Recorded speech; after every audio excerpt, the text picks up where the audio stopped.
رب اشرح لي صدري ويسر لي أمري واحلل عقدة من لساني يفقهوا قولي أما بعد. Après avoir loué Allah Jalla fi'ula par ses noms les plus beaux et ses attributs les plus parfaits, et après avoir fait les prières et les bénédictions sur notre prophète Muhammad sallallahu alayhi wa sallam, après avoir déclaré que celui qu'Allah Jalla fi'ula a guidé, il ne sera plus jamais égaré. Par contre, malheur à celui qu'Allah Jalla fi'ula a égaré, car ce dernier ne sera plus jamais guidé.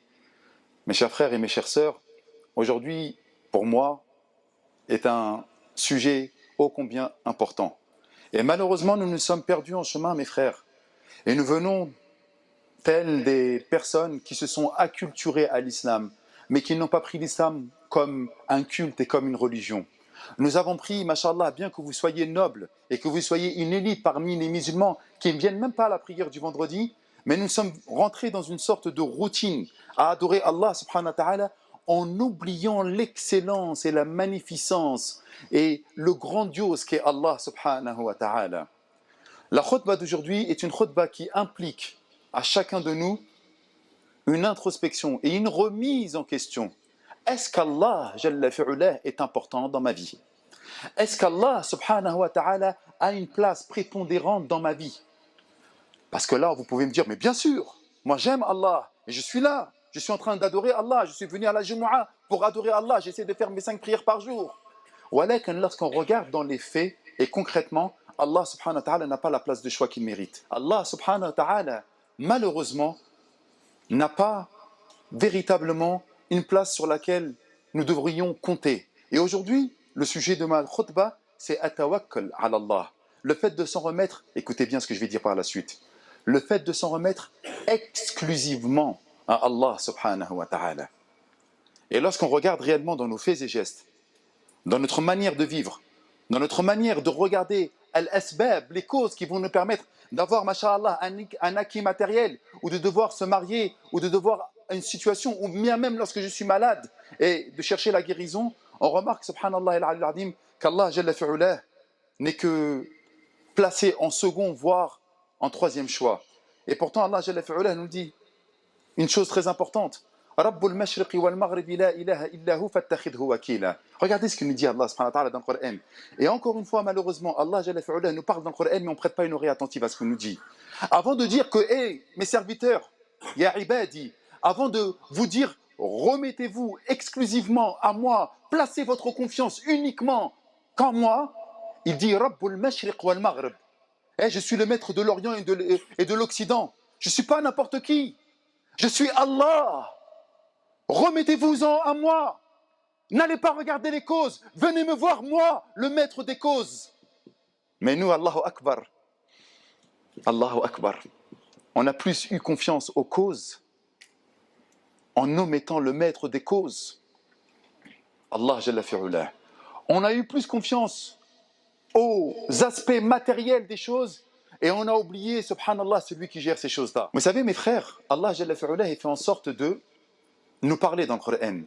Et vous savez très bien qu'Allah Jalla fi'ulah a évoqué maintes et maintes fois les prophètes et messagers qui nous ont précédés, n'est-ce pas? Vous pensez que là, je suis en train de faire une khutbah sur le tawakkul, ouais, mashallah, Mehdi, remets-toi-en à Allah Azza wa Jal, c'est très bien, tu vas gagner. Non, je suis en train de vous parler d'un credo, je suis en train de vous parler d'un dogme, que si nous ne sommes pas comme cela, il y a un problème avec notre aqida, et donc nous avons un problème avec notre relationnel avec Allah Jalla fi'ulah. C'est de ça dont je suis en train de vous parler. Allah Jalla fi'ulah dit, lorsqu'il parle de Nuh, Nuh dit, ô mon peuple, si ma présence parmi vous et mon rappel vous pèse trop, alors c'est en Allah que je place entièrement ma confiance. Pourquoi Allah Jalla fi'ulah nous cite ce verset? Et pourquoi il nous cite Nuh qui fait partie de Ulil Azm, des 5 prophètes et messagers qu'Allah Jalla fi'ulah a choisi et a élu parmi tous les prophètes et messagers? À la fin, il dit quoi? Je m'en remets à Allah subhanahu wa ta'ala. Et écoutez ce qu'il nous dit également à Sayyidina Moussa alayhi salam. Qala Sayyidina Moussa, wa qala Moussa ya qawmi, in kuntum amantum billahi, fa alayhi tawakkalu in kuntum muslimin. Oh mon peuple, c'est Moussa qui parle. Si vous vous dites véritablement croyant, eh bien remettez-vous-en exclusivement à Allah subhanahu wa ta'ala. Si vous êtes véritablement soumis, muslimin. Vous savez ce que je vois? Il y a plein d'exemples qui me viennent à l'esprit là maintenant. Il y a des frères, il y a des sœurs qui viennent me voir et qui me disent, Mehdi, tu ne connais pas un raqi. Chaque fois, c'est la même histoire. Mais ça montre quoi, ça? Moi, je me pose des questions. Et je ne répéterai jamais assez ce problème. Mehdi, tu ne connais pas un raqi? Pourquoi tu as besoin d'un raqi? Il me dit, parce que je suis tombé sur un djinn amoureux, ou je suis touché par un mess, ou je suis touché par un sihr, ou je suis touché par une magie noire. Il n'y a pas de magie blanche, la magie elle est tout le temps noire de toute manière. Et donc, j'aimerais que tu me trouves quelqu'un pour faire quoi? Yarqini, pour qu'il me fasse ruqya pour pouvoir guérir. Aïna tawakkuluka ala Allah jalla fi'ula. Où est le fait que tu dois t'en remettre exclusivement à Allah jalla fi'ula? N'est-ce pas que le Maw'idatain ça suffit? Qul a'udhu bi rabbil falaq, qul a'udhu bi rabbin nas. N'est-ce pas que Qul huwallahu ahad ça suffit? N'est-ce pas que Ayat al-Kursi ça suffit? N'est-ce pas que la fin de Surat al-Baqarah ça suffit? N'est-ce pas que de demander à Allah jalla fi'ula ça suffit? Pourquoi on a besoin des causes? Pourquoi tu n'as pas confiance en Allah jalla fi'ula? Pourquoi tu as mis Allah jalla fi'ula de côté? Pourquoi tu as placé ta confiance en un raqi? Pourquoi? Oh mais Mehdi, moi je ne sais pas lire. Mais est-ce que tu as besoin de lire? Allah nous a créés musulmans. Lorsqu'on est en sujoud, on est en lien direct avec Allah. Pourquoi tu as besoin d'une cause?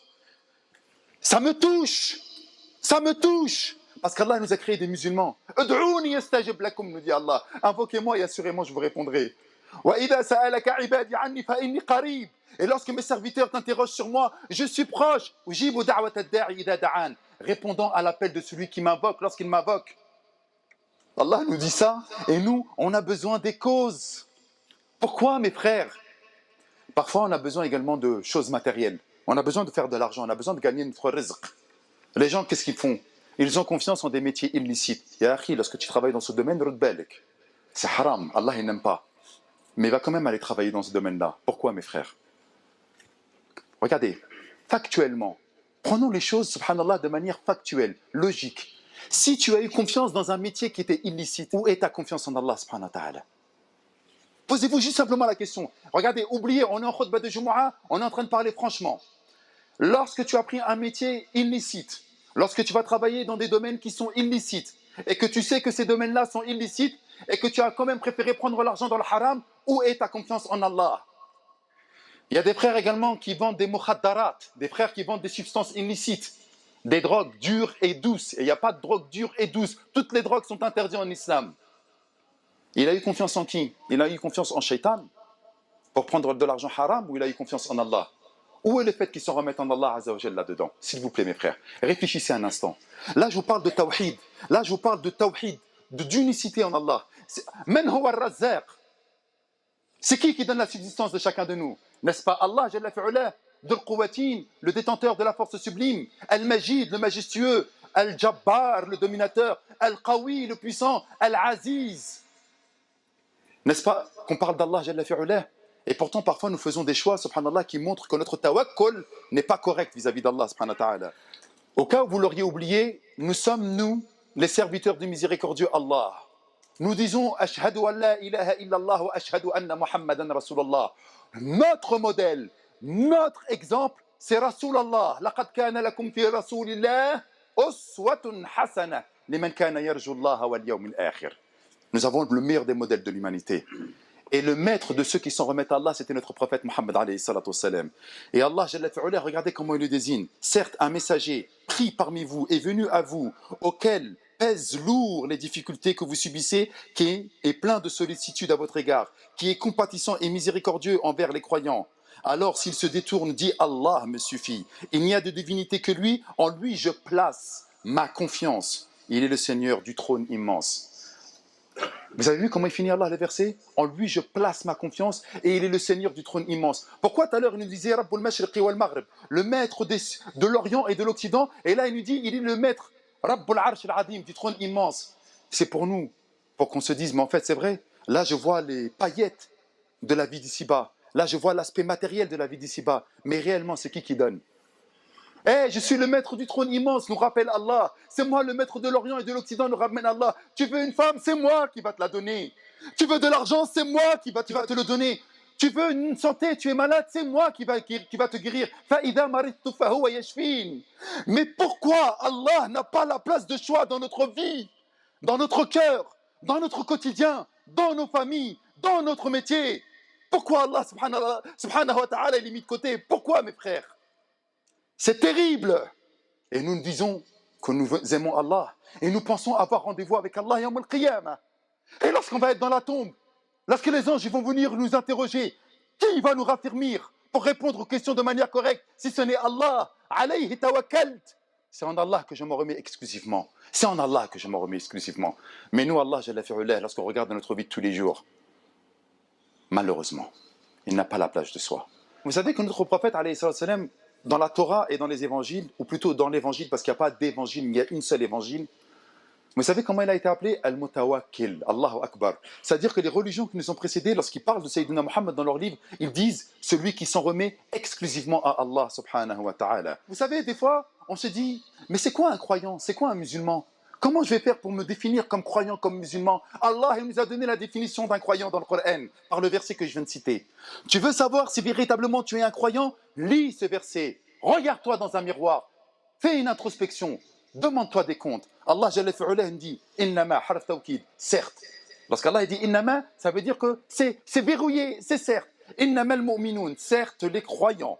Alladina idha dhukira Allah, lorsqu'ils se rappellent, lorsqu'ils évoquent Allah, wajilat qulubuhum, leur cœur frémit. Leur cœur frémit. Est-ce que vous vous rendez compte? Et moi je parle pour moi les frères, je parle même pas pour vous. Combien de fois on a entendu Allah Jalla fi'ulah a dit, Allah subhanahu wa ta'ala a dit, Wallah, et on entend des frères qui disent dans la rue, Wallah, Wallah, on entend tout le temps le mot Allah. Et lorsqu'on évoque Allah subhanahu wa ta'ala, les croyants véritables, leur cœur frémit. Ils sont pas bien, ils tremblotent. On parle de qui? Du créateur de la mort, du maître, Malik Yawmiddin, du maître du jour du jugement dernier, du créateur de l'enfer, du créateur du paradis, du créateur de Sayyidina Jibril alayhi salam, du créateur de l'univers, du créateur des bêtes féroces. On parle d'Allah, Jalla fi'ulah. Wajilat qulubuhum, leur cœur frémit. Est-ce que nos cœurs frémissent lorsque nous évoquons Allah subhanahu wa ta'ala? Écoutez la suite. Wajilat qulubuhum wa idha tuliyat alayhim ayatuh. Et lorsque les versets du Coran leur sont récités, zadatuhum imana, leur foi augmente. Nous on écoute le Coran, on ne sait même pas ce que ça veut dire. Wal'adiyati dabha, qul huwa Allahu ahad Allahu samad, kal farash al-mabthouth. Mais moi j'écoute le Coran, je vais l'écouter par musicalité. Ah, j'aime bien tel lecteur. Mais qu'est-ce qu'il nous dit Allah? Lorsqu'on leur récite les versets, leur cœur tremblote et leur foi augmente. Nous, on écoute le Coran, est-ce que notre foi elle augmente? Et là, vous vous dites, mais subhanallah, mais je suis loin. Non, t'es pas loin. Wallah que t'es pas loin. T'inquiète pas. Si tu es là et que tu écoutes, alhamdulillah, Rabbi Jalla fi'ulah, il veut du bien. Zadatum imanan. Écoutez ensuite, wa ala rabbihim yatawakkalun. Et en leur Seigneur, ils s'en remettent exclusivement. Regardez la définition. Et en leur Seigneur, ils s'en remettent exclusivement. Lorsque je regarde mes frères et mes sœurs, lorsque je vois à Marseille, lorsque je monte à Paris, lorsque je tourne en France, etc., et je regarde l'état des musulmans, je me dis, mais subhanallah, c'est des musulmans, pourquoi ils ont confiance en autre qu'Allah, Jalla fi'ulah? Ça y est, je vous libère, j'ai fini ma khutbah, pardonnez-moi d'avoir été nous. Mais je me dis, mais pourquoi les musulmans, ils ont confiance en autre qu'Allah, Jalla fi'ulah? Pourtant, ils sont croyants. Et attendez, hein, je ne parle pas de ceux qui sont dehors, je ne parle pas de ceux qui tiennent les battes. Hein, je ne parle pas de cela, je parle de nous, de vous, de moi, ceux qui viennent dans les mosquées. Combien de questions on nous écoute? Mahdi, est-ce que je peux acheter un prêt par intérêt? Riba? Qard ribawi? Est-ce que je peux? Pourtant, il sait qu'il y a divergence d'arma yaribou, kalama yaribou, qu'il sait tout ça. Non. Combien de fois il sait, subhanallah, que se retrouver avec une femme dans le haram, dans la fornication, c'est haram. Et que, subhanallah, il prend ghadab Allah, il a la colère d'Allah sur lui. Il le sait, ça. Mais pourtant, non. Il va quand même le faire. Et toutes ces questions subsidiaires qui sont comme ça, secondaires, vous pensez qu'elles sont secondaires, mais en réalité, qu'est-ce que cela trahit? Qu'est-ce que cela indique? Que nous n'avons pas pleinement confiance en Allah.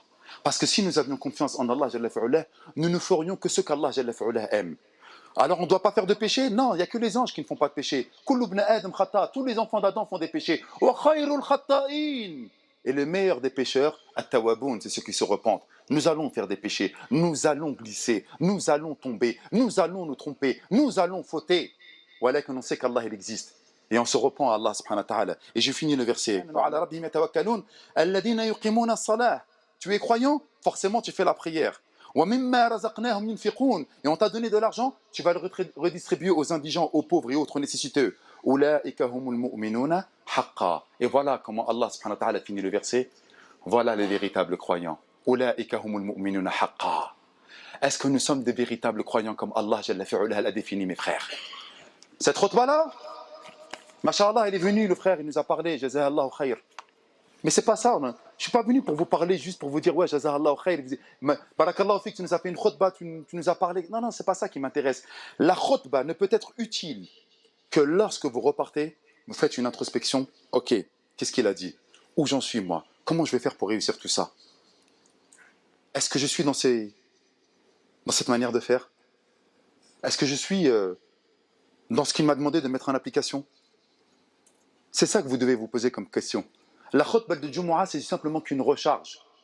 C'est pas simplement de se dire tawakkaltu ala Allah et après tu rentres et tu fais rien du tout. Le véritable tawakkal, c'est lorsque tu fais les actions. Aqilha, comme il a dit le prophète alayhi salam, lorsqu'un individu il est venu lui demander Ya Rasulallah, j'ai ma chamelle, est-ce que je la laisse libre et je m'en remets à Allah? Le prophète alayhi salam il a dit non, aqilha thumma tawakkal. Attache-la et ensuite remets-toi-en à Allah subhanahu wa ta'ala. Attache-la. Faut pas tomber dans un autre extrême. Ou ouais, je m'en remets à Allah subhanahu wa ta'ala, je prends pas mes précautions, je roule sans casque, je fais des roues, et si je dois mourir, Allah il a décidé, je prends pas mes précautions. Non, ça c'est pas tawakkul ça, je suis désolé. Tawakkul c'est de prendre ses précautions et ensuite de s'en remettre à Allah jalla fi'ulah. بارك الله لي ولكم في القرآن العظيم ونفعني وإياكم بما فيه من الآيات والذكر الحكيم